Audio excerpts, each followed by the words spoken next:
Oi, tudo bem com vocês? Bom, então hoje vamos falar um pouco sobre o deus grego Ares, o deus da guerra, da carnificina, da violência, bem como também a ambivalência que resta após a guerra, que pode ser representada pela desgraça daqueles que perderam ou também pela glória e honra daqueles que venceram essa batalha. Em geral, Ares está mais relacionado a atributos mais violentos da guerra, deixando para outras divindades como Atena, por exemplo, as habilidades de estratégia e também de violência discriminada, que se torna por vezes mais eficaz. Ares está ligado à guerra violenta, à guerra disruptiva, em muitos momentos também desordenada. Ares é uma divindade que possui evidências históricas que demonstram sua existência e proeminência na cultura grega arcaica. Isso pode ser evidenciado através de tábuas micênicas que foram encontradas com inscrições antigas de versões de seu nome. Tábuas essas que foram encontradas nas regiões de Knossos, Tebas e Pilos, datadas aproximadamente ali de 14 a 12 antes da Era Comum. Em geral, na Grécia, Ares também foi relacionado a alguns outros tipos de mortes violentas, não apenas aquelas decorrentes de guerras, mas também a diversos outros tipos de mortes violentas e agressivas, como aquelas decorrentes de pragas, pestes e doenças. E aí a gente consegue observar ali no período arcaico, quando houve a organização genealógica das divindades gregas, a inclusão de Ares como filho de Zeus, o rei dos deuses, e Hera, a rainha dos deuses. Em geral, a maioria dos mitos de que Ares participa ou é protagonista refletem ali a natureza dele agressiva,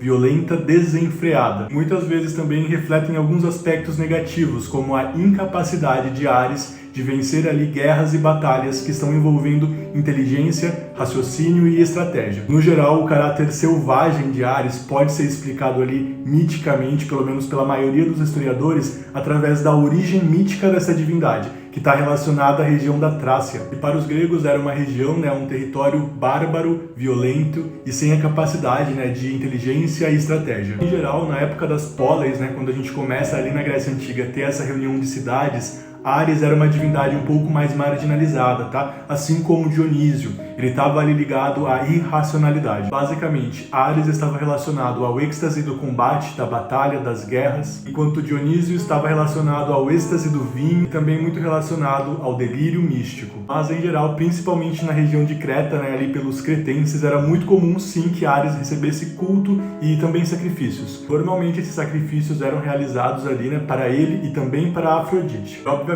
ele foi uma divindade ali muito, amplamente cultuada entre os guerreiros, e a ele também eram oferecidos sacrifícios específicos antes de batalhas. Então, resumindo, ele foi uma divindade que recebeu sacrifícios e ofertas em Tebas, em Creta, em Atenas também e em Esparta. São considerados os mais célebres soldados da Grécia Antiga. Em geral, dentro da mitologia grega, Ares se une a diversas divindades. Com essas, ele gera os filhos mais violentos e cruéis da mitologia. Porém, é com Afrodite, o seu caso amoroso mais proeminente, que ele gera algumas divindades de muita importância dentro da mitologia e do panteão grego. São Eros, Anteros, Deimos, Phobos e também Harmonia. Isso entre outros, claro, vai depender um pouco ali da mitologia e textos abordados. Em geral, seus principais atributos, como ficou evidenciado aqui, são a guerra, as batalhas e a virilidade. Os principais animais relacionados a eles são as serpentes, os abutres, os cachorros, os cavalos, os lobos, bem como as corujas, os pica-paus e os porcos do mato. A principal cor relacionada a ele é o vermelho. Entre as principais ervas relacionadas a ele estão a pimenta, o olíbano, os cactos, o absinto, a arruda, a urtiga e principalmente o maná do freixo. Adicionando que todas essas ervas